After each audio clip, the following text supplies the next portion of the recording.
Hello and welcome to the In the Pen podcast, a podcast about relievers, part of the Pitcher List Podcast Network. My name is Jake Crumpler, and as always, I'm joined by Pitcher List bullpen expert Rick Graham.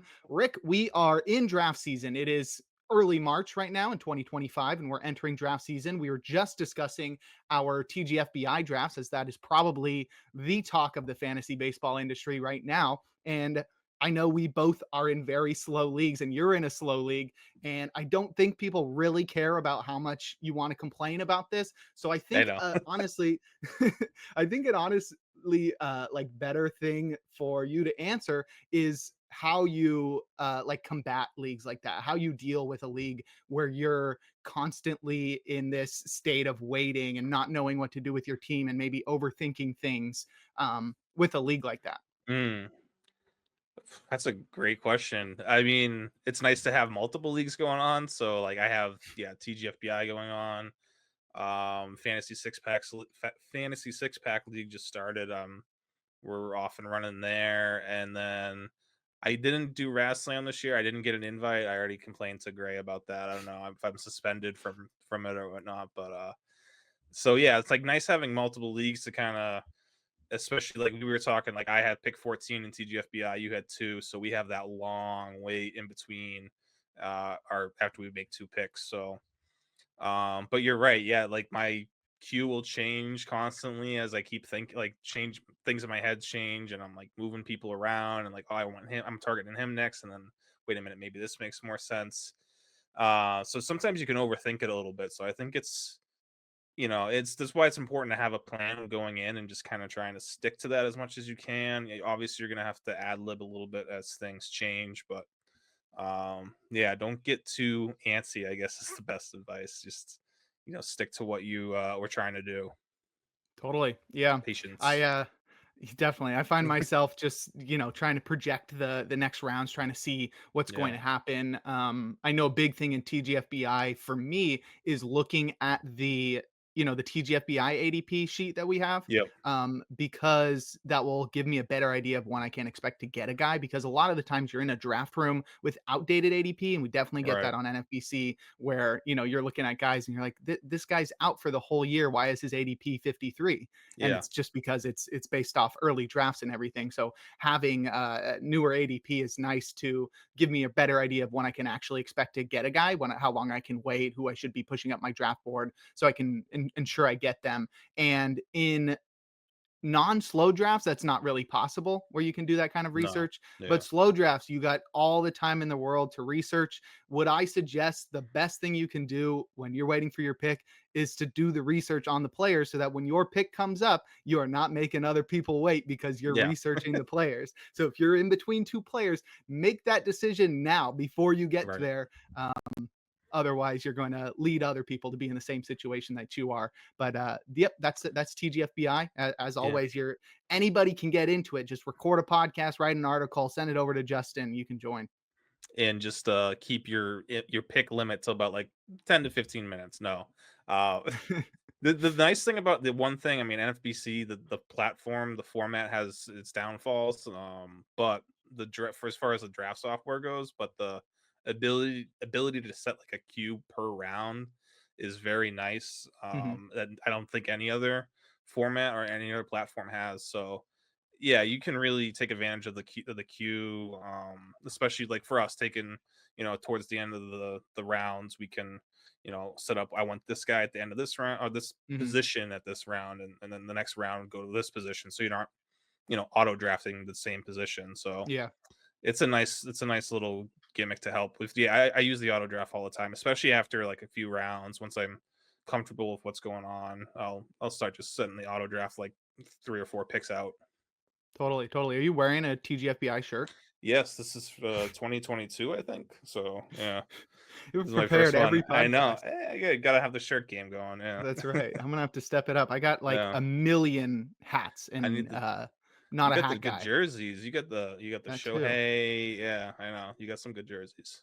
Yeah, yeah. Well, Yeah, may have to start breaking them out now that we got the we got the video on. video. That's right. Well, let's get into the podcast. As always, we've got news from the past week, news and transactions, and then we'll get into our main topic as we discuss our targets, our fades, and our sleepers for the 2025 fantasy baseball season. So let's start with the news. As mentioned last week, we're entering the end of the timeline where we're actually getting significant news in terms of transactions and stuff when we're entering the whole spring training news cycle where it's, best shape of his life. This guy's Yeah, injured. This guy's throwing 2 miles per hour slower, all that kind of stuff. So, manage your concerns as necessary, etc. But let's jump right in. We'll start with Mike Clevenger. This one's going to be very minor. He could be used in relief. He agreed to a minor league deal with the White Sox and got a non-roster invite to spring training.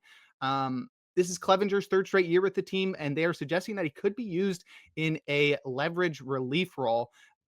A guy with this amount of innings on his arm seems to be somebody that should be used in a long relief role. So I'm not really convinced that Mike Clevenger is going to be somebody pitching in high leverage. It says leverage, not high leverage. And not that right. there's many high leverage situations with the White Sox anyway. But I just don't see this guy becoming the closer.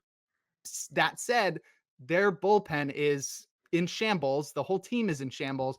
Anybody could close. Do you Yeah. see anything with Mike Clevenger being used in relief in Chicago? I mean, it might be interesting to see what his velo looks like in shorter stints at this point, but yeah, I could see him getting drafted or people taking flyers on him just because he's the only name you recognize for better or for worse in that bullpen. So um, I don't know. I'm all set with the White Sox bullpen for for now. I'm not taking a chance on someone like this. No. Yeah. Totally. Well, the Rangers bullpen situation is definitely one worth targeting. However, who to target is the real question. Right now, the manager is considering Robert Garcia and Chris Martin and Mark Church. So it seems like it could be anybody right now. Robert Garcia, I think, is probably the best long term bet there, though he is a lefty, which might reduce some of his opportunities there as he may be needed Mm. earlier in games. Chris Martin is the veteran of the group, but he's also the veteran, so he's getting old. He's never really been just a closer. He's always been mostly a Yeah. setup man, but he's been so consistent. And then Mark Church, who's been injured since the beginning of last year, throws 99 miles per hour, and he might be the closer of the future. So we got an interesting trio here. Who are you targeting in fantasy? Um, I think I'm starting to move away. Um, Martin's ADPs, so all these guys' ADPs are so low where I don't hate getting some sort of exposure here wherever it is. I mean, I don't even know what Mark Church's ADP is, but right now it's fun. Like if you're in the 16 or if you're in a draft and hold, like, Mark Church is very interesting. Kind of forgot about him a little bit last year because he missed so much time. But yeah, he was one of the you know better relief prospects kind of in the game. Um, yeah, he threw. I think he threw today. I was looking at his Statcast stuff. It was 98, 99. Um, and the fact that Bochy's already talking about him like this, like it could be when we break camp. It quotes, like that's when he might be the high leverage guy for them. So that's pretty high praise from. And I think Bochy, even though he's kind of that older, grizzled manager, I feel like he's shown that he'll go with the hot hand. He'll go with the guy who's doing the job. So I think there's a real chance Church could. Um, I think Martin probably gets the first chance, but Church could definitely take that role over. I feel like he might be one of those big those guys we throw a lot of fab money on at some point in April. Yeah, that's a good call. So Yeah. for people that want to save their fab, Yeah. put some bets on Mark Church early in the season. Let's move now to our transactions, and we'll start with one that I'm super excited for. Justin Lawrence was claimed off waivers by the Pirates from the Rockies. It's really fun when any pitcher leaves Colorado to go somewhere else, and Pittsburgh's not necessarily a place I'm begging for pitchers to go, but they've actually had some success with relievers recently. Namely, we saw Dennis Santana sort of break out in the second half last year. But I've been a huge fan of Justin Lawrence ever since I've seen him pitch. It's just a super weird arm slot, and he throws hard. So we're talking a 95 mile per hour sinker with 93rd percentile height adjusted VAA. That comes with a sweeper as well, with similar VAA and a lot of All right. movement. I think that combo is going to be deadly with him outside of Coors, where he's just not going to be BABIP to death, and he can finally find some success because he's always been a guy who walks too many guys. So if he's also getting hurt on balls in play, it's a guy who's not gonna succeed. And we've seen him have a 341 career BABIP. If you can get that below 300, I think this is a guy that could be legit in fantasy. Not really sure about that with David Bednar up there as the closer, but I've been waiting for Justin Lawrence to leave Colorado for at least 2 years, and it's finally happening, and I can't wait to see what he does. Yeah, it's not the worst landing spot. Brett Strom's there now. Oh Always a yeah. guy we like to connect pitchers with. So yeah, maybe probably not saves relevant now, but I mean he's very kind of got a similar profile to Colin Holderman, where big sinker slider guy. But I think Holderman's got a little bit more velo. Lawrence has a better sweeper, slider, whatever you want to call it. So I do like and there's room in that bullpen for another arm. So Hmm. he should stick around there for a little bit. And the interesting thing too, with like I was looking, so Lawrence did struggle this spring, and he's been tinkering, he's been trying a lot, he's been trying to get that sweeper back to where it was in 2023. And it's just funny because we talked about the Rockies what 2 episodes a while ago. We would kind of run on a Rockies rant, and I 2 weeks ago there was an article on the Rockies website about how Justin Lawrence turned to analytics this offseason in order to like get his stuff back. And then of course the Rockies get rid of him 2 weeks later. So they're just like, yeah, we don't want you, Good. tinkering with that stuff. Yeah, right. Like we're gonna give you 2 days, we're gonna give you 2 weeks to fix your stuff. If not, you're gone. And I know he struggled last year, but I thought he was still, and we've been clamoring for the Rockies to make moves, but I feel like he was a guy you could probably get some good innings out of in the first half of the year, and then you could trade him. Yeah. So yeah, I kind of gave up on him too soon. But the Rockies do have a fun up and coming bullpen, so maybe this will let us see some of those guys earlier on in the season. Totally. Yeah. So that's Justin Lawrence, pumped to see what he can do in Pittsburgh. And our last transaction, another minor one, Hector Neris signed a minor league deal with the Braves. He is now projected to make that bullpen. It's pretty wide open right now. Does- And while Hector Neris isn't somebody that we vouch for in terms of his fantasy value, he's been somebody relied upon for many, many years now. And I wouldn't be surprised if he's a high leverage option for the Braves in a bullpen that seems to be getting somewhat worse. Yeah, I mean, there's a non-zero chance that they have their, Kirby Yates 2.0 here. Twitter. Similar repertoire, kind of a similar background. Neris was never as good as Yates was, but yeah, that's be I don't think it's holds league relevant now, but yeah, the Braves have done a really good job of picking up guys in the past, so it's one of those teams where he might be able to make it work there. Totally. Yeah. Don't buy into this too much in Yeah, fantasy, but just wanted to put his name on the radar and remind yeah. people which team he's on now. And at some point, he could be somebody that's valuable in, say, plus holds leagues as a setup man for Raisel Iglesias, especially with Joe Jimenez projected to begin the season on the injured list. I'm just thinking of like former big names that in the world. The first thing that came to mind was Neftali Feliz is still with the Mariners, I believe it is right Hmm. now, and he's throwing like 90, but he's still around. He's still 90. on their spring camp. I know. And Diego Castillo, we haven't talked about in a while. Just Yeah. randomly, he's with the Rockies, and his stuff's ticking back up again. He's like 96 and a half right now. So I wonder if they let go of Lawrence, so they could keep Diego Castillo on the opening day roster, which would be funny. But yeah, We talked about him last year, right? Because yeah, he someone had like picked a him up. year off. He had a year off, Pretty and then he was with the much, yeah, Twins last year. yes, and didn't like pitched a couple games at the major league No. level. Yeah, and I Not just even. remember I think it was when he was with the Rays still, like 3 years ago when he Yeah, was so good.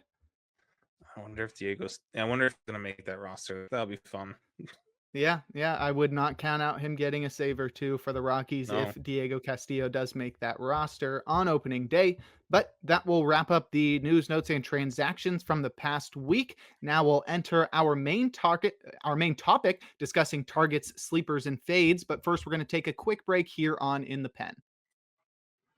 And we're back. Jay Crumpler here with Rick Graham on In the Pen. For you video viewers, we didn't go anywhere.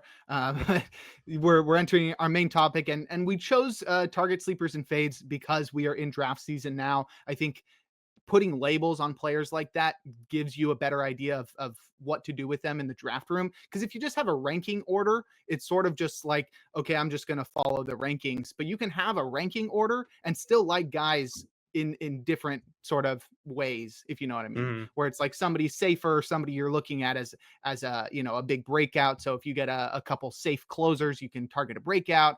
Other way Yeah. around, it all has to do with draft strategy and everything. So I think putting labels on guys, you put a target on a guy, it sort of highlights the guy for you so that you know that's somebody that you want to get. You might push him up a couple rounds, or the other way around, fades. You're just not going to take them unless they're so far past their ADP. It's something you might consider them. But let's start with the positive. Let's start with the targets.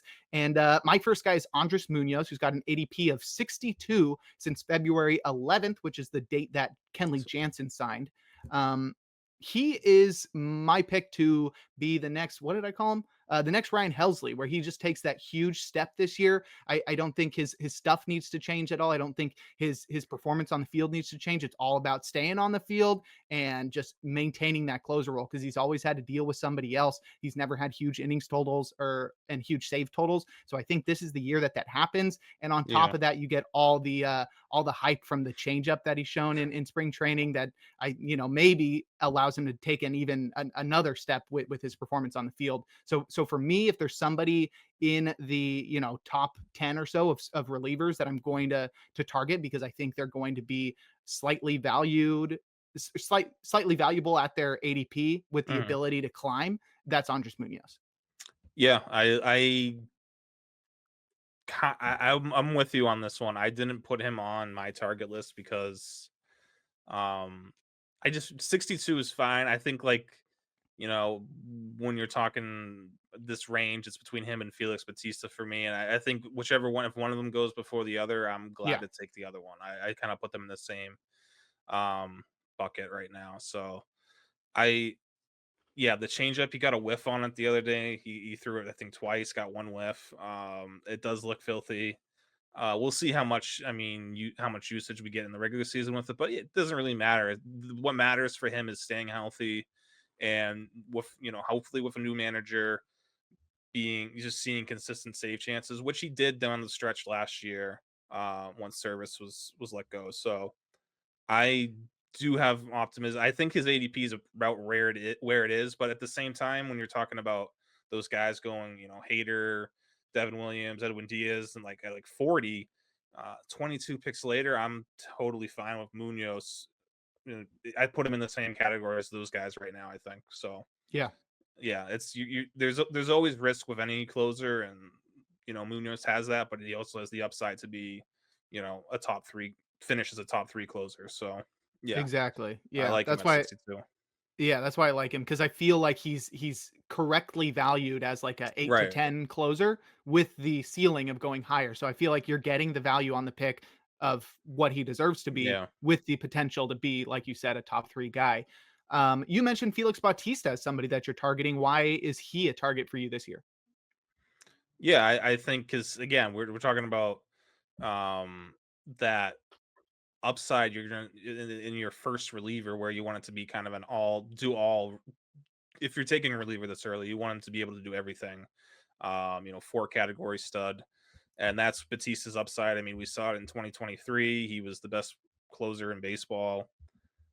He's already made it. He looked good in his first outing. Got a lot of just really bad looking swings against the Red Sox. It was like Trace Thompson, and it was kind of a David Hamilton. Not the best lineup, but I mean, he got bad swings, and that's the splitter fastball combo is still there. Fastball was 96, 97, which is, yeah, that's about right. I think give it let's see what in April. I'm hoping it gets back up to like 98, 99. That's with his extension and the splitter, like that's fine. That will definitely play. So and that for his first game on a mound against like hitters against another team, like that's a really good outing from him. So I'm really encouraged from that. It's a little bit different from like Liam Hendricks, who he pitched a couple games in AAA in September of last year, and then yeah, his spring training stuff was like 94 to 9 and touched 96 once, but that's still like I don't know if that's something he can live with, because that's the difference between 94 and 97 is a lot bigger than 97 to 99. So I think Batista is going to be fine. Just stick with him through April. It's just it might be a little rough at the beginning. Sir Anthony Dominguez might vulture a save or two on a back to back, but I think Batista by the end of the year will be a top five closer. Yep, totally agree there. I think my strategy with those top 10 closers is just to take whichever one is the last one available. Yeah, And sometimes maybe that's taking the ninth guy so that you're not stuck with zero of them. But I yeah. know both of us in TGFBI pulled off that strategy, just waiting for the last one to show his face and then grab him at the last second. There is like a weird. I remember because like we talk about Ryan Housley, who's the next Ryan Housley, and there was a lot of those, like Helsley was like an 80 to 100 range guy last year, and we don't really have that this year. It's like Yeah, there's those top guys, and then Ryan Walker's kind of floating in there, and then it's like there's like a big gap in between yeah. the next group. So yeah, if you miss out on one of those top guys, you might as well just wait it out for a little, like for another 50 or so picks, because Hmm. it's really a huge gap in my opinion. Totally. Yeah. And you mentioned Ryan Walker, and he's sort of somebody I'm targeting. I don't think I would go out of my way to go get him, but if his ADP right now is at 84, I'm sort of fine with Yeah, that. If I don't get any of the top 10 guys, that's I'm very yeah. fine with him as my number one. That's kinda how I'm not, like, targeting him, but if I miss out on the Munoz, Batista, Duran trio after that, big 4 or 5 guys go, um, I'm not gonna I'm gonna make sure I don't miss Walker if I'm in a deeper league where I wanna have one of those, like, top tier closers, because Mhm. it just falls off a cliff right after him. Yeah, yeah, and I mostly put him on here to sort of vouch for his abilities, where I think some people won't recognize the name super well, and see him inside the top 100, and will think like, oh, I'm not taking like this goofy guy inside the top 100, but he's legit. His stuff is incredible. I actually saw a clip. It must have been last week where Seiya Suzuki was talking about like his Mhm. least favorite pitcher to face in the majors, and he couldn't remember his name, but he but It it was was Ryan Ryan Walker. Walker. Yeah. That He slider is that yeah. yeah. It's It was devastating against righties. yeah, totally. Yeah, that crossbody delivery is insane. If you're not convinced about Ryan Walker, go watch him pitch, and then you tell me you can go hit him because he's slinging some unreal stuff, and he is the closer in San Francisco. So that's another reason where he's going to be getting the saves at least early in the season until Camilo Duvall figures things out. So that's somebody I am confident in that's going to be successful. I'm just not going to take him if there's guys ahead of him available. So now we'll move over to David Bednar, who I put on here because I just think he's going to bounce back. He's got an ADP of 132. I actually haven't. And this is only my second. TGFBI is only my second draft right now, so I didn't get Yeah. David Bednar and Barf, and I haven't had the opportunity so far in TGFBI. So I'm not sure if his ADP is something that I am completely comfortable with. That being said, a fully healthy offseason is all that I asked for a David Bednar bounce back. That's what we've seen. So I'm calling it David Bednar bounce back 2025. Yeah, I mean, I can definitely see it happening. I would ideally his ADP is creeping up. There's a lot of positive signs, which is a good thing. I mean, we haven't heard anything negative about his offseason. They haven't named him the closer. People are kind of that's the one thing people are kind of but talking about. But I don't like. What are they going to name Dennis Santana or Colin Holderman the closer? Justin Yeah. Lawrence now the closer? Like No, yeah, please I actually think do that. That'd be cool. yeah, I think it's just a matter of time, and he's going to be the closer. Yeah. As long as he's healthy on that roster, he'll be the closer. Um, yeah, and then we talk about that gap, and now we're into that like Bednar through. I don't know. There's like 8 names you can put into this gap where, yeah, there's some guys I'm more comfortable with than others, but Bednar is definitely towards the top of that. I'd take him over like Fairbanks or Alexis Diaz, obviously, but yeah, I like the Bednar call out. Yeah. All right. Let's keep discussing the NL Central. We both have Trevor McGill on here. I took him in barf, so I sort of had to throw him on there. But he sort of lines up as the guy that's falling in that middle tier of closers, where these are the guys after pick 100. Like you said, it's a big tier of guys. Right. This seems to be the one that's left over after all those are taken. And not only am I okay with that, I'm very happy with that. Yeah, it seems like so. Yeah, we had no idea what was going on with him for like 3 weeks, Hmm. and it saw his ADP fall from like I think he was like in the inside the 110 range, and now all of a sudden he's at 142. Um, and if that stay like if people don't like he's pitched in 2 games now. There's data out on him. He seems fine. So if he doesn't start, I'm guessing he's not going to creep up all the way back to like 105, 110. So like 142, 130, like that's great potential value there with the upside he brings. And that's just a good spot for any closer. I mean, I know they've had a pretty good success with Hader and Devin Williams, but it's a team that wins a lot of games by a few amount of runs. So you're going to get plenty of, I mean, he got 20 to 21 saves in half a year last year. So, Yeah. um, yeah, I really think we're talking 142. I'm definitely he's one of my favorite targets in that range. Yeah, because in that middle tier, I feel like he's probably my favorite of the group, and then he falls to the end of it. So I'm like, okay, great, this is Yeah, perfect for me. So yeah, Trevor McGill definitely somebody we are both targeting. So I think that's how do we do math? We get one vouch from Rick and then one from me, and I think that should push him up even higher. Like if sure. if you get one vouch from one Yeah, of us and that moves him up 10 spots, you get 20 spots. Trevor McGill should be your number one closer. I don't know why he's not, it but can be. yeah. I Yeah, we'll talk about that later. But there's All right. certain team building constructs where I don't hate it. That's So right. Yeah, it's not too bad. Okay. yeah. Sticking in the NL Central, I also see that you like Ryan Presley. He's got lots of competition in Chicago. What makes you so confident in targeting him? Um, I don't know. Does he have a lot of competition? I mean, he's got Maybe Porter a little. A Hodge. lot might have Yeah, been a little too but much.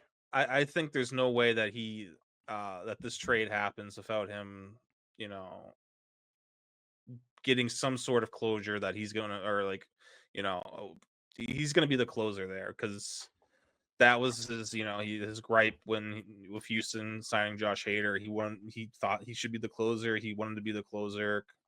Whatever you think about that, it is what it is. But I feel like he's only going to Chicago if he's going to be the closer, and there's no reason for Porter Hodge to just be, wedged into that closer role. He's really really good, but he can wait a year. He's 23, 24. He's going to be the closer eventually. So I think Presley deserves the chance. He was a really good closer of Houston before Hader got there. His stuff diminished a little bit last year, but I think maybe this will revitalize him a little bit, and change the scenery, getting a chance to close out games again.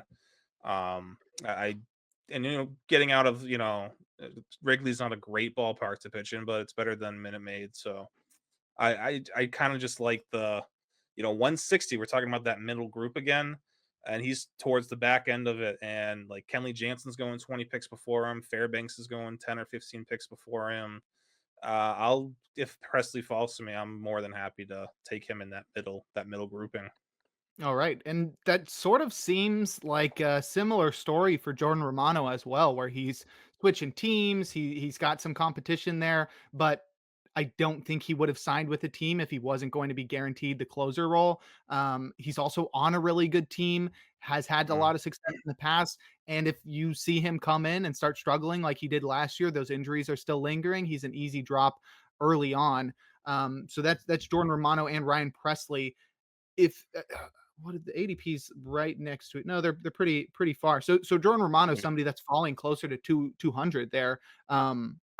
Is that He's going at why the you like same. him? Yeah, I mean, he's like I don't know the number, but 20 something closer coming off the board. Mhm. right around same ADP as Justin Martinez right now. And I understand like Martinez's upside is huge, and I just feel like Romano's got a better chance at saves early on, doesn't he? Or overall, Yeah. because at best I feel like Martinez and Puck are sharing that role. Um, so Romano may end up sharing it, but at the same time, like they had Carlos Estevez last year come in, and he just that was his job. They didn't really mess around with it at all. They like Strom and how they use him, and I mean Alvarado looks great this spring, but I just don't think they're gonna throw him right back into the fire as the closer. Kirkering again, they don't need to. He's going to be a closer eventually. They've talked about that, but it doesn't have to be this year. And Romano, yeah, like you said, he signed, and he signed really quick. Like he got non-tendered, signed within like a few weeks.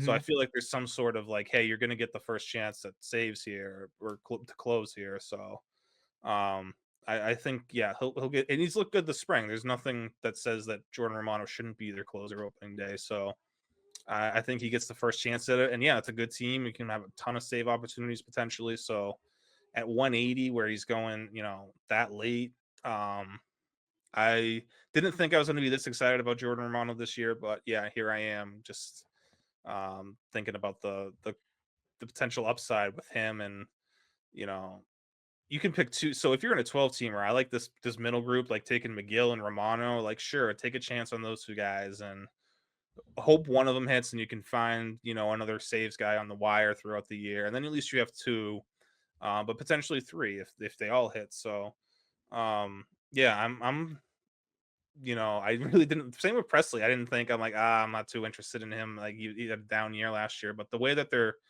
being drafted, it's really making me reconsider.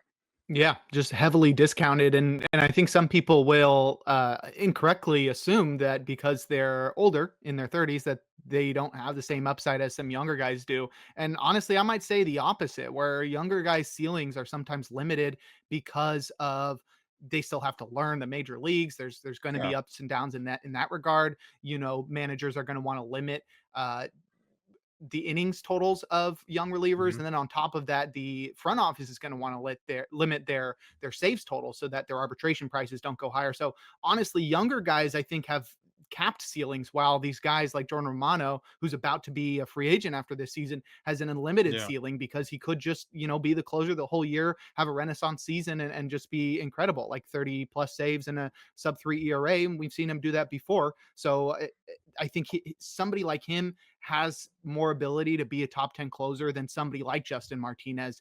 Yeah. With all those factors being said, and Justin Martinez will be competing with AJ Puck in Arizona for that closer job, and he is probably our favorite person to draft because we think he's got the ability. He proved last season that he's got the ability to be a top 10 reliever. He has the ability moving forward with the potential to be the closer and climb up those ranks with the saves. And then on top of that, we've heard a lot of discussion from the manager suggesting that he might be the closer. And I think the best part is that he's going at pick 245, so it's not somebody you have to skyrocket up your draft board to ensure you get him, because nobody's convinced that he's Uh, going to be the closer. yeah, it's an easy, once you get to pick 200 range, Yep. I'm adding him to my queue, and yeah, looking to get him on my team as soon as possible. Even if and this isn't any league or format really. I mean, even if he's not going to get you 20 or something saves, he's going to still, do a lot to help your team. And I just think if he's not getting saves, he'll still get some wins here and there because they'll use him in like more of a high leverage spot. Hmm. So he could just be like a all around just really good fantasy asset. He's going to be a really good pitcher, but yeah, I just think there's Justin Martinez who's looked so good this spring, and I get it. I get why he's rising.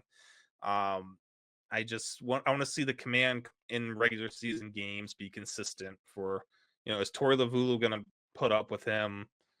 Walking three guys in a row, pulling an Aroldis Chapman, which he did a couple outings last year, I believe. So Hmm. yeah, I don't know. We've talked about Puck a lot. We if anyone's listened to this, they know we love AJ Puck. His ADP is creeping up though, 245. I feel like when we started talking about him, he was at like 270. So he's moved up a little bit here, but still still within very comfortable range of drafting him. Yeah, very reasonable. So those are our targets. I will run back through them real quick. We had Andres Munoz, Felix Bautista, Ryan Walker, David Bednar, Trevor McGill, Ryan Presley, Jordan Romano, and AJ Puck. We'll now talk about our fades, the guys we're avoiding. So we'll start with Robert Suarez, who when I'm on NFBC and I'm drafting and I see Robert Suarez with like a 45 ADP, I'm losing my mind. I can't believe like he was good last year, but he wasn't that good. And he's got so much competition that could take that job away from him as early as May or something if he struggles. And it's not like Suarez has just unreal stuff that you just can't deny. Where it's like his fastball is really good. It's literally his only pitch. So, I mean, there's just so much going against him, which would be fine if he was going at pick 150, but he's going at Right. pick 90. And yeah, he's thrown his changeup a little bit more in the spring. I've been noticing he has to get that back. Yeah. His velo's down on his fastball too. I mean, if you're down over 2 miles per hour is where I start to be like, that's not great. Like if you're up to like 2 miles per hour down in the spring, that's fine. But he's been like 3-ish, so little bit concerned with that. They've talked about trading him so much this offseason, and I don't know what the Padres' exact stance is right now because I feel like ever since like the Juan Soto trade, it's like, are they buyers? Are they sellers? Like they want to Hmm. move salary, but like they also are trying to win. And I don't know. Suarez's name just gets popped up as like the guy they'll trade if they want to clear some salary. So and it makes sense. I mean, he's making 10 million. You have just Jason Adam and Jeremiah Estrada there, so don't necessarily need Robert Suarez. So he could very well end up in a setup role somewhere. Maybe he ends up closing somewhere, but yeah, there's the fastball he can't afford to lose any velo because that's his No, only pitch. So if that's even down, 1.5 mile per hour going into the regular season, that could be a big issue for him. totally. Yeah, that's Robert Suarez. Next, we have Carlos Estevez, who's going at pick 160. He started rising up draft boards after signing with the Royals, as it appears he might be the closer after closing for the Angels and Phillies across the past two seasons. But there's a better option in Kansas City, one that closed for them in the second half last year and found a lot of success. That's Lucas Urseg, and he's going later in draft. So if you aren't big on Carlos Estevez, just take draft or take Lucas Urseg later. Not necessarily guaranteed he's going to be there after Carlos Estevez gets taken in my TGFBI draft. Urseg just got Right, right. taken inside the top 100. So there's still the possibility that you got smart managers in your league. But if Estevez is being drafted by somebody else, make sure you get Carlos or make sure you get Urseg probably close to pick 200. Yeah, Ursig was like kind of on the fence for me as like a target. Because there's still a chance at like I think he's like 220 right now. That could go either way, value Hmm. wise. But Esteves is already dealing with a back injury. Um, he's just wasn't he was I don't want to say he wasn't good. It's like he just the peripherals didn't really Yeah, they're show not anything supportive. exciting. They're he we talked about him a lot and how he just like didn't walk anyone for the first 2 months and which inflated his K minus walk rate, but he still wasn't missing bats at all. He was just getting lucky with contact. And yes, Kansas City's a great ballpark for him to pitch in, and that's the only reason I wouldn't completely rule him out. But at 160, that's still we just talked about the other guys at 160, like Ryan Presley or Carlos Estevez. Jordan Romano 20 picks later, or even at that point, Justin Martinez 20 picks later. I'll take Justin Hmm. Martinez over Estevez. So yeah, the ones he just shouldn't be in that group with those other guys. At 200, if he ever were to fall, maybe the back injury brings him back down to 200. I might consider, but it would have to depend on what my situation is at pitching, my pitching Yeah, depth look like there. So I would have yeah, to be really desperate to yeah, target him anywhere because I don't know. I would just feel like I'm not using my draft picks wisely because he's not right. somebody I really think is going to have a ton of success next year, similar to how he did the past 2 years. And the competition there is tough enough that he's not going to be getting every save opportunity. So I think I don't even know where he would have to be for me to draft him. Probably closer to 300, just because I'm not convinced by his stuff and I'm not convinced in his role. But we'll see. He'll probably prove me wrong. The next guy, though, I think is somebody we can assuredly, keep our standing on, and that's Kyle Finnegan. Since he signed with the Nationals, he's got an ADP of 202. I expect that to keep rising for some reason. The fantasy baseball industry loves him. I mean, I know the reason. It's because he's closing for the Nationals like every year and almost getting 40 saves last year, but his stuff is just not enough to be a closer for a full season. Every year it looks like it's just such a roller coaster. You really never know when he's going to fall apart and when he's going to do good. Um, and I think there's enough guys later. I was targeting Jorge Lopez after pick 300 in my barf draft. I didn't get him, and that was even before Kyle Finnegan signed. So I mean, I wouldn't be super excited to target the Nationals bullpen, and I'm probably there's no chance I'm drafting Kyle Finnegan. At 202, yeah, that's still too high. I saw his minimum pick was 127, which yeah, good luck. I mean, He's gonna interesting. close though, right? I don't, have they even said that yet? No, I don't know. Yeah, I just he assumed. is. Yeah, I mean, Yeah, but for how long we don't yeah. know. Um, How well? there's just not one. There is no metric that really gets me excited about Kyle Finnegan. I've tried to find something. I mean, like the fastball's not terrible, so but he just like the splitter as his top secondary is just it's not the best. It's not a great splitter. Uh it's just yeah, there's a lot of he should be a mid leverage guy for any competitive team, you know. That said, he'll probably get a decent amount of leash there because he is coming off a 38 save season with them, and Hmm. I guess who's better. Jorge Lopez. I mean, there's obviously a ton of question marks with Jorge Lopez, but I still would rather take Jorge Lopez 300 picks later than Kyle Yep. Finnegan at 200. Yep, that's the thing for me.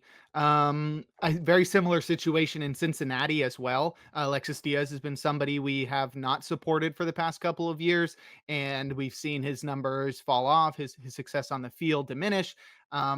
And I mean, they've got a new manager in Cincinnati too, so there's no guarantee that Alexis Diaz has the closer role going into the season. And they made some additions in Cincinnati as well, bringing in Scott Barlow, who closed for, as you mentioned, the Royals, who Terry Francona had a very good view of throughout his time as the manager of the then Indians. But I don't believe in him because I mean he's not good. He's pitching in Cincinnati. He keeps getting worse every single year. The workload seems to be an issue for him as well, where he falls off in the second half. We saw that in his debut campaign as well. And I really like Yeah, guys like Tony Santion. I mean it's been a year and a half. It's been a season and a half since we saw Alexis Diaz be like a really good reliever. Hmm. Last year was throughout the year was not great. And then yeah, like there's a ton of names here. I mean, Barlow has looked really good this spring. His velo is back to where it was in 22, 23. Santillan, yeah, I mean Santillan was the breakout reliever of the second half last year. His strikeout rates are crazy. Um, you know, Taylor Rogers has some closing experience.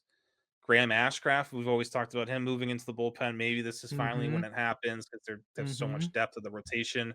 And then like looking at watching somebody like Louis May and what's his name, Zach Maxwell.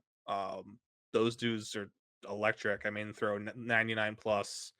Um, so yeah, there's like no room for error for Diaz anymore. I know he's been able to, the past season has been able to kind of skate by and not lose the job, but now you have a new manager. This is a team who's there's a sense of urgency now to win, so I don't see Francona giving much leash to Alexis Diaz. So if at all, I mean, he's already hurt. He hasn't even been able to pitch in the spring, so that's another one. Him Mm. and Estevez, they're slowed. Maybe that opens the door for someone else. Yeah. So it sounds like Diaz may not even open the season as the closer. So definitely be wary drafting him because you could just get stuck with a complete dud. Sticking in the NL Central, I think we've covered every single bullpen in the NL Central with these first two Yes, we have. topics. But Ryan Helsley, he's going at pick 51. And honestly, with the success that he had last year, it's no surprise. But you're paying up for last year's saves, and I hate to remind our listeners every week because they know this. People listening to this podcast don't need me to remind them. So hopefully, it's the people newly tuning in. You don't get any of those saves from last year. They don't carry over anything, so he's going to have to start from zero again. And there's the probability of him getting over 40 saves again is so 0. small. Yeah, almost zero. I'll put it That 0. Yeah, but yeah. there we go. Very confident. That you can't be paying up for that, and that's what you're paying up for is the saves. He's a great reliever, but he's not a top 5 reliever. He's a top 10, maybe top 12 Yeah, guy. And he's being carried by saves, which you cannot count on. You honestly can't predict those at all. It doesn't matter how good or bad the team is, how close the games are. It's really just such a toss a hat in the air, and that's not even a saying. Uh, anyway, Ryan Helsley is going way too early to be mhm. drafted. Yeah, that's the big thing is 51's too high for someone who does have legitimate concerns. It's, you know, there's a very good chance he's traded this year at some point. There's no guarantee he becomes a closer wherever he ends up. So taking someone at 51 and not getting a full year of saves is not, yeah, that's not what you're paying for at 51. Mhm. Um, you know, there was a lot of bad, I don't want to say bad, but the hard hit data from him last year is a little concerning. Did give up a lot of loud contact. Um, and I mean, again, it's spring. It's grain of salt, but the velo has been down for him like 3 to 4 miles per hour. Maybe Yikes. he's just ramping up. I want to say I was trying to go back and look at last year because I feel like the same story happened with him last year. I think and that's kind of what led to a little bit of a dip in his ADP, and I was able to get him at like in TGFBI at like a very nice discount last year. I think so. Maybe it's just him slowly ramping up. That happens with some of these veteran closers. I get it, but something to monitor because he's another guy. If he goes from 99 to 95, that's going to be a huge difference. Totally. All right. Our last fade, I threw this one on here. Jason Foley. For me, it's just there's so many Detroit relievers right now, and it's so unclear who the closer is going to be. Really, the only reason Foley's being drafted ahead of the rest of them is because he was counted on last year. But we saw in the playoffs that he wasn't the closer because he was better than everybody else. He was the closer by necessity. It was just how AJ Hinch wanted to use the team. And he's going inside the top 300 right now. Jason Foley is at 286. And there are plenty of guys I would much rather have over Foley in a vacuum that are going way later. I think Bo Brieski is the most obvious Yeah. one, and we'll talk about him later. But Jason Foley doesn't have the strikeout stuff, has too much competition in Detroit, is being drafted too early for me to target him in fantasy. Yeah, I'm trying to. He had like a weird year last year with saves where I think like the first month and the last month he had like a ton of saves, and then in Yeah, between there is nothing. nothing.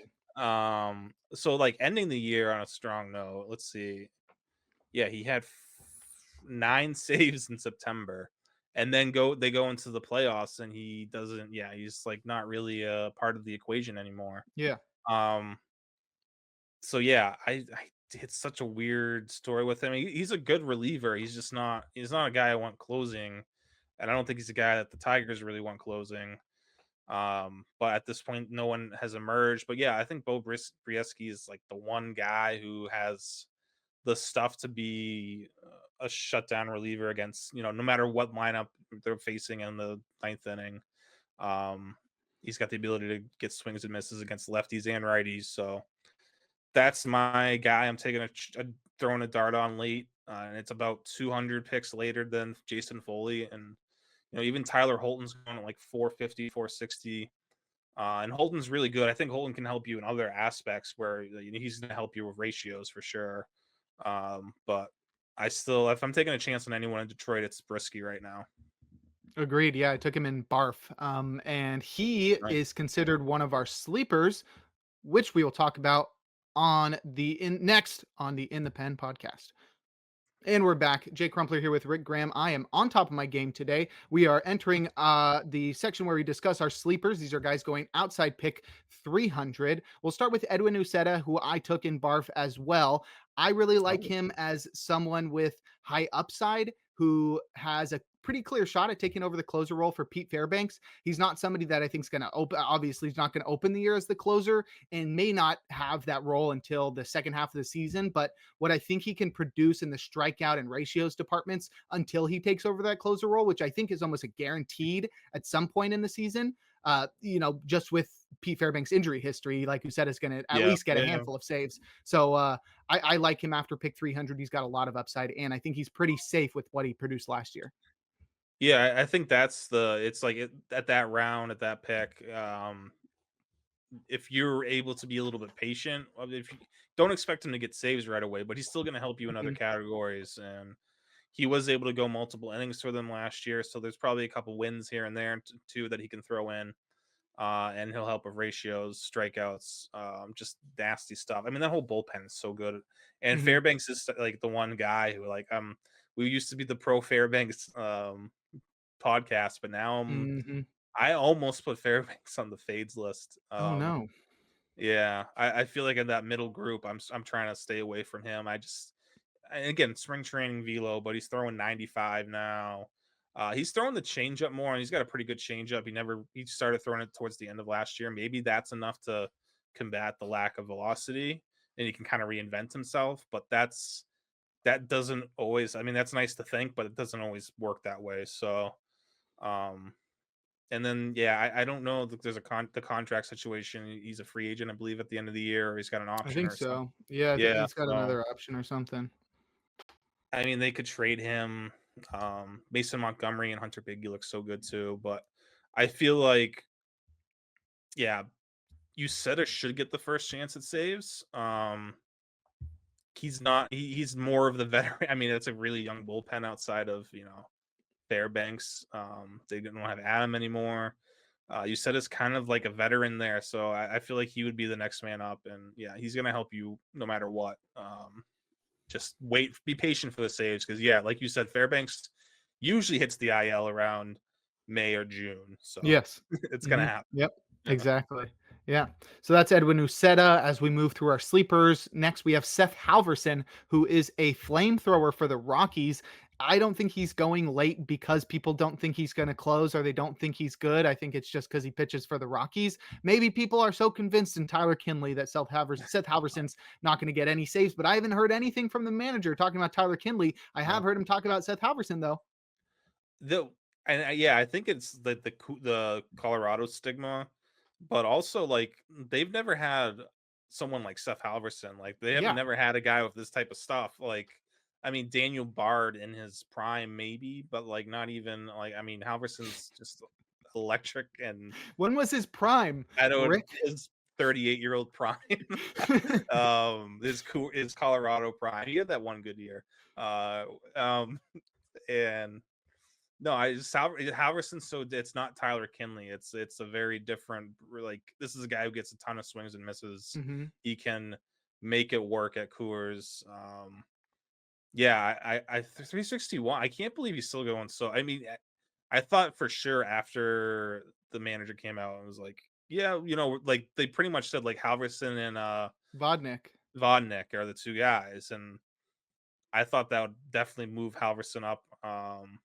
But yeah, I 361, like, yeah, I'm taking a chance at that. Like, I don't think his ratios are going to be that bad. You're going to get a lot of strikeouts and you're going to you should get some saves. They're not going to be, you know, 30 plus maybe, but you're going to get 20. You could get, if he's the closer full year, you might get 25 to 20, 28 saves or so from him. So, and he's just like a really fun, young dude, flamethrowing dude. Like, it's a guy you root for. He's like a Mason Miller, where it's like this guy throws 101. Like, yeah, it's a fun guy to have in your team. Totally. Yeah. I think he's very underrated right now as well. Next, we'll talk about Jesus Tinoco, who's going at pick 436. I think that's sort of crazy. And I think it's literally just a roster resource on this one. They have Calvin Fauché listed as the closer and Tinoco listed as the setup man. I haven't seen anything from the manager suggesting that Fauché is the outright closer. And he didn't even finish last year as the closer because he got injured. No. And Tinoco's better. I mean, if you just look at his numbers with Miami, he's better. There's also the whole Stuff Plus thing with Calvin Fauché, where he was like the leader in Stuff Plus for all of last year until they just updated it last month. So that's probably contributing to that as well. But I do think Tinoco should probably be like back to back with Fauché almost, where Yeah. uh, Fauché maybe has a step up on the role, but Tinoco's better. I don't even think he does. I think Tanoko's so Fauche's been his stuff's been down this spring. Yeah. Um, Tanoco, so Craig Mish, Hmm. covers the Marlins. He's like one of the Yeah. most plugged in beat writers in the Yeah. game. Yeah. And I posted something in the pitcher list Discord on the relief pitcher channel, a little Twitter interaction with Mish, and he seems to be leaning towards Tanoco being the guy. This is from a couple days ago. So if he's leaning towards Tanoco, I'm leaning towards Tanoco. And I've Yeah. been team Tanoco. I mean, we've been talking about Tanoco over Fauché for a while. Hmm. So yeah, and Fauché's ADP's gone up and Tanoco's has gone down. I don't know Nice. why, but yeah, more for me and you. Yeah. So like I yeah, I think that might change if they do make an announcement soon, that will change. But even after, just to pile on Fauché, I would rather take Anthony Bender than Fauché at this point. I think Bender, who looks better, I think remember how good Anthony Bender was 2 years ago, Yeah. before he had surgery. Um, he stuff starting to look to where it used to be. Um, so I wouldn't rule out Bender getting some saves at some point this year, but I do think they start with Tinoco in the role, and I don't really think Fauché factors in all that much here. He's like throwing So, like 89 right now. I don't know if oof. he's just like taking it easy or something's going on, but yeah. Yeah. That's so funny. You're like, not to pile on him, but And I'd rather take the I, devil than Calvin I was gonna, Fauché. I'd rather take Andrew Nardi. I'd rather take Anthony Armando Bender. Benitez. Yeah, just throw him in there. Yes, Heath Why not? Bell. I'd rather have Heath Bell at his current age. Ugatha All right. Yeah. Yeah, I'd rather have Rick. Yeah. Let's get him on NFBC. Oh, Okay. okay. Call back now to Bo Brieski, who we mentioned when we were discussing Jason Foley, but he's probably our favorite target in the Detroit bullpen. He really showed out in the playoffs as well. He was showing some increased velo and stuff too during the playoffs, wasn't he? Yeah, he was up to like 97 with his fastball. Yeah. And in spring he's been like 95, 96, which is Okay. fine. It's better. I mean, Foley is not throwing. Remember Foley last year was throwing like 100 for like 100. 2 Yeah. weeks and then he went back to like 95, 96, and that's where he still is. But that was fun. We had those 2 weeks. Hmm. We I don't know what happened. Yeah. Yeah, we'll always have him. But Brieski's dope. I think even without that stuff from the postseason carrying over, he still got the ability to be solid. I think the stuff on his fastball suggests that it should be better. It's got Yeah. 90th percentile IVB, and I think he locates it Yeah. low in the zone, which That's what is me not and ideal. yeah, I talked this was like the first guy I like talked to Kyle about. I'm like, all right, why is Bo Brieski's fastball so bad? Because it looks like Hmm. I'm seeing like the velo and the IVB, and I'm like, this should be. And then like, yeah, I just looked at the pitch plot or the plot, and it's just like everything's low in the zone. Hmm.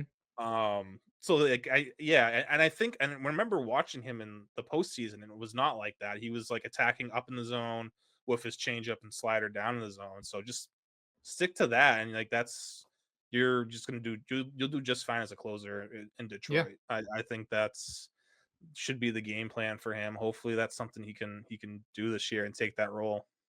Yeah, I love that there's such like a clear change for him to make to take that next step. Yeah. Just locating that fastball upstairs. You can change the Blake Snell blueprint to the BBB, the triple B, the Bo Brieski Yeah. blueprint. Next, we got Justin Slayton, who pitches for the Red Sox.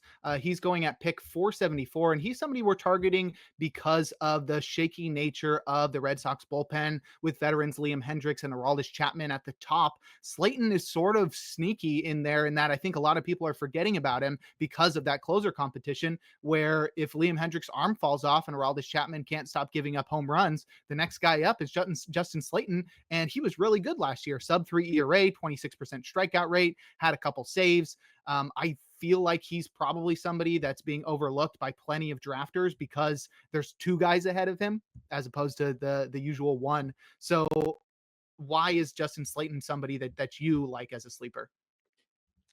Yeah, I think it's we're just like, what's gonna happen with Liam Hendricks here? I mean, he hasn't looked good this spring. Um, the velo isn't where we would ideally want it. I wish it was. Trust me, I want him to be the closer so bad. Mm-hmm. I just don't. I don't think he's ready. Maybe it will take some more time, and like mid season, he's back to his old self. I don't know.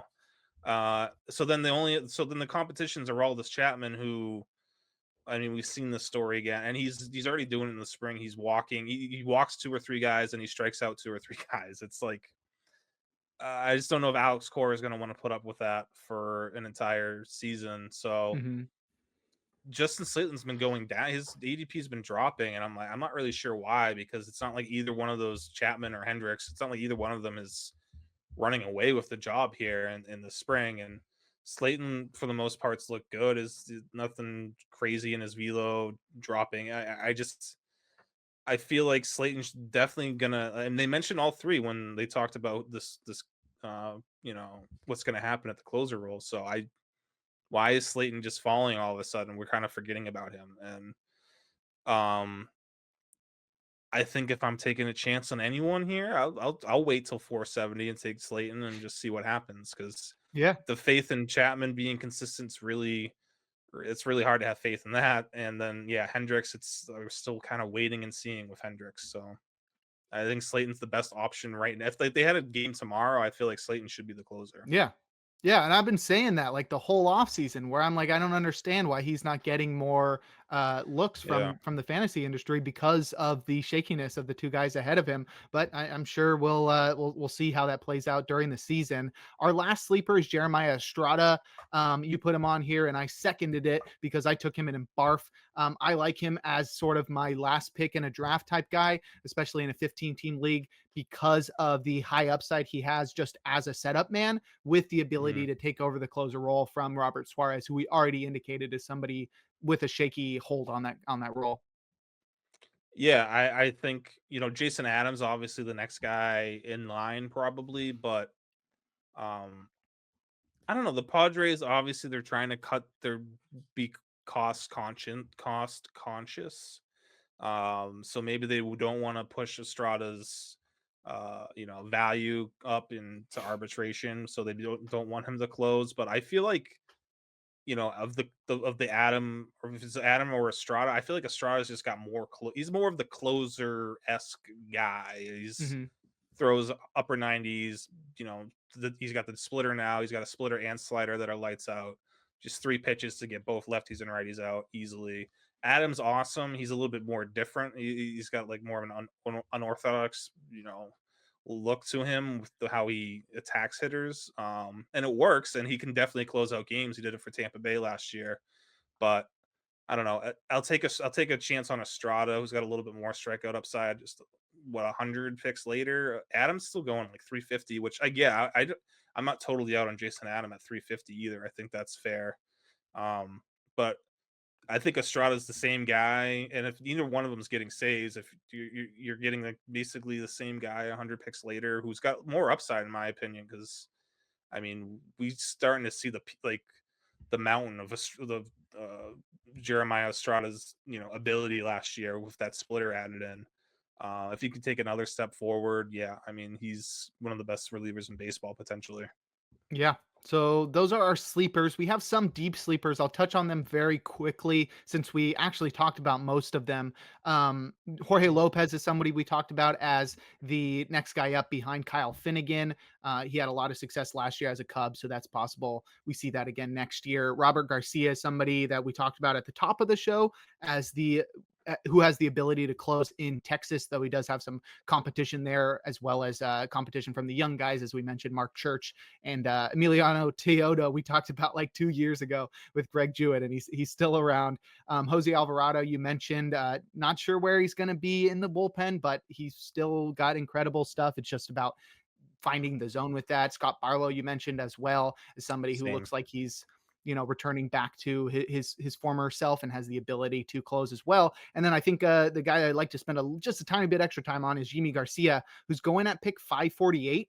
And I drafted him in Barf as well. So now everybody knows my whole Barf How team. deep is Barf? How yeah, how many It's 15 teams, the same rosters as TGFBI. as TJ fan? Okay, okay. I was Yeah. gonna say that's Yeah. yeah, all right. So I took him, and I really like him because of the premise that Jeff Hoffman's going to be used as a high leverage arm. That's not guaranteed anywhere. Jeff Hoffman's getting No. paid closer money, but the way that he was used with the Phillies and the role that he's had the most success in is a high leverage guy, where you can still use him in the ninth for a save if you need to, but he's also available to come in at any sign of a fire. And I think that would set Jimmy Garcia up to be the closer, where whenever Hoffman's not available for the ninth inning, there goes Garcia. So you can see him getting 15 to 20 saves, and you're getting him after pick 500. Yeah, I mentioned this this weekend with talking with Greg Jewett on the during our little discussion with Mike Carter for first pitch, what was first pitch Florida, but it was online this year. Mm-hmm. At and Greg pushed back. He's like, well, why can't Jimmy Garcia be like, why can't they switch roles and Jimmy Garcia be um that high leverage guy and Hoffman be the closer? And yeah, that's definitely it could go either way. I could see it either way, but I just the way the Philly, I don't know, maybe it was just the Phillies didn't want to use Hoffman in safe situations.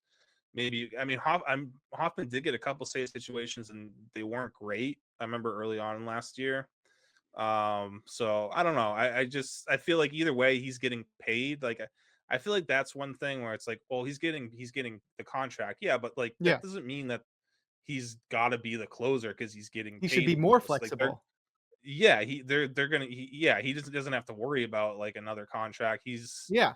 going to be used when he needs to be used, like when the most Mm-hmm. important, outs. So if there's, Jose Barrios gives up two, hits to start an inning in the sixth inning, then like and they're up by 2 runs, like maybe you want to bring Jeff Hoffman there so he can get you out of that.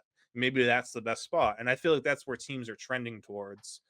So I think usually, yeah, I will say the money follow the money when you're looking for a closer, but I just don't.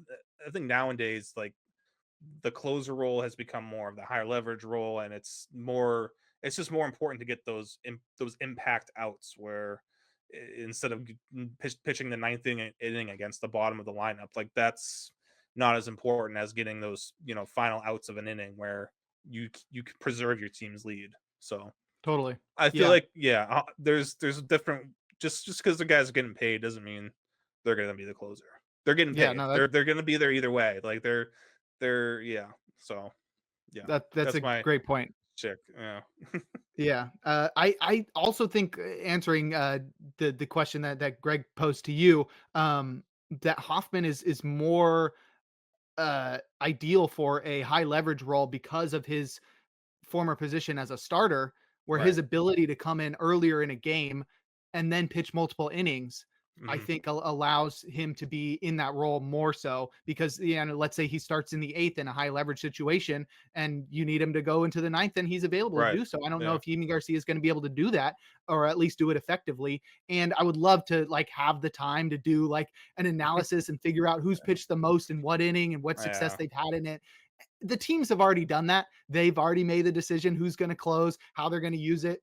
So it's really just going to be up to us to observe accurately. But I think taking that chance on Jimmy Garcia at 350, 550 is Yeah, absolutely. totally fine. Totally, Yeah. there's no reason to avoid Jeff Hoffman. I think is what comes from that, is where it sounds like we're saying avoid Jeff Hoffman. If you listen to the podcast, we actually had a section where we did fades, and we didn't talk about Jeff Hoffman. So he's fine where he's going, Yeah. but also get Jimmy Garcia. Yeah, and that's I mean, if you're paying yeah, that's an easy one. It's an easy handcuff if you're paying for Hoffman. Why not last pick, take a chance on Garcia, see how things play out? Because he's still gonna help you. He's still gonna be an elite reliever. Maybe the saves just go to Garcia. So and Garcia's still gonna help you too. That's like a really good there's a lot this year, I feel like especially there's a lot of good combination like duos you can kind of go with. Mhm. Like if you take Romano, feel free to take someone else in that Phillies bullpen too, and just Yeah. see how things play out.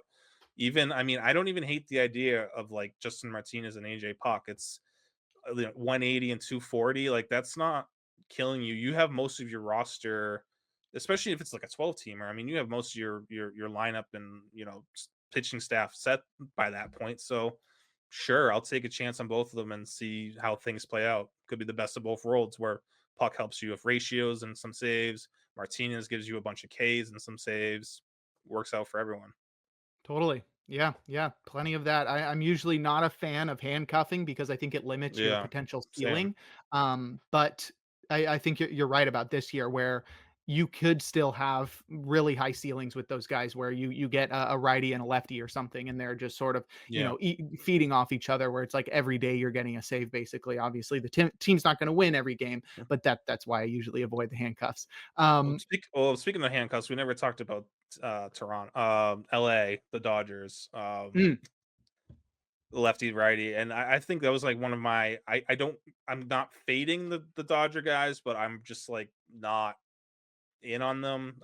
yeah. I would rather just throw a dart at Blake Trinan really late, if anything. But Hmm. Scott's ADP is crazy, and Kirby Yates is still going at like in the top Yeah. 200 ish. It's like no, that's they haven't even talked about him Yeah. being in the pecking order for saves, which is weird, but that's what Dave Roberts is saying for now. So There's I'm almost avoiding. no reasonable reliever to take in that bullpen right now with the ADPs. No, not Tanner Scott at 111. No chance. No. Yeah, it's crazy. So, with all that being said, do you have like a draft strategy of like where you're targeting your closers? Do you have like a goal for what you want bullpen, your fantasy bullpen to look like at the end of your draft? Yeah, I think it's league dependent, but if you're in a deeper 14, 15, 16 team, roto league, I think you want to get one of those top 10 closers. So um, and then kind of build from there. But I would be totally fine and happy with getting Batista or Munoz, and then for my second closer, getting one of those middle of the 100s guys, the Mhm, McGill, Presley, Romano area, getting one of them. Adding Puck as a third, and I like to add. I do like to go with four relievers, especially in drafts, just to see how things play out early on in the season. So yeah, like, I'll take a Halverson or Tinoco at the end of you know the or I guess that'll be in the middle to end of the draft, like the 300s, but just to give mhm, me like a fourth guy, see how things look going into spring and or going into April. So that's my roto deeper league strategy and 12 teamers, head to head point league 12 teamers. I don't think you need to get a top 12 reliever. I think or you can wait, probably that McGill Romano area. I don't mind doubling down and getting McGill and Romano, and then maybe Puck as well. And just at least you're getting you're getting guys with good stuff and probably good ratios, a good amount of saves from those three. And then the waivers are always going to be full of guys in 12 teamers or at head to head points. It's easy to kind of mix and match. In head to head, mhm. I feel like even the non closer guys are Yeah. almost just as important nowadays. Like I was looking at like the projections and our our staff leagues where it's just a head to head in Yahoo, and like Tyler Holton was like the top 40 player last year or top 40 That's crazy. like yeah, like he was like I mean just a ratio guy. Yeah. So yeah, you don't have to pay for saves in those types of leagues. Yeah, just get Griffin Jacks. Yeah, honestly, that's as your third reliever. It's like beautiful. It's Yeah. yeah. or Yeah. even four. I don't mind going four with relievers. That's I know some people like two, some people like just three. I'll go four to start and then like work from there because um sometimes it's a guy like we talked about instead of paying a ton of fab or for someone, maybe you just draft them late and then you have Mhm. that guy already stashed. So Totally. depends on the league. Yeah, I think I'm in the same boat in terms of strategy where I want one of those top 10 guys if I can get them. If they go too early, which is what happened in Barf, I got stuck with Trevor McGill as my number one closer, but I'm sort of fine with that. It's not Yeah. ideal in 15 teamers, but it's fine, especially when you can back things up. I didn't get enough of those middle tier guys to add on to him, but I did get Puck as well. So I'm on that same boat of like Trevor McGill, AJ Puck. Will add whoever else on top of that.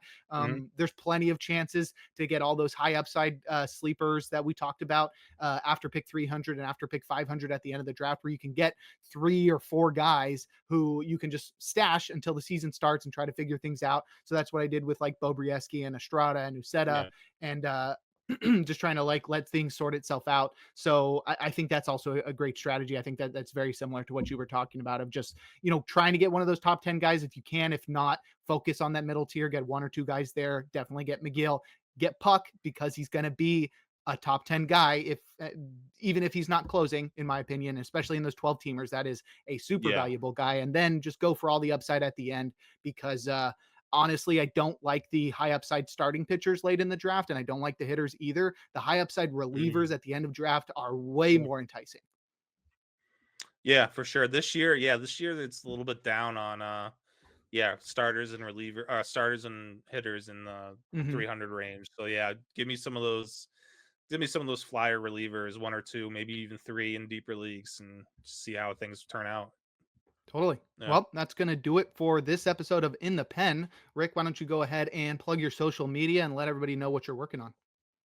Yeah, you can find me on X or Twitter or Blue Sky at I am Rick Graham. Currently drafting and getting prepped for all these drafts. There will be some updates to the rankings. I released like an early closer update for the PL Pro people today, just to have something because I know a lot of people are drafting this weekend. And I Hmm. should have some sort of updated article in the next week or so. I would say I'm not. I have to talk to Nick and see what the plan is, but yeah, coming soon. Not a ton has changed just as far as ranks go. I mean, you hear most of it here. If you're listening to this, you know pretty much where I'm changing Hmm. things or where my mind is. So, yeah, that's all there is really. All right. You can follow me on Twitter at Jake Crumpler.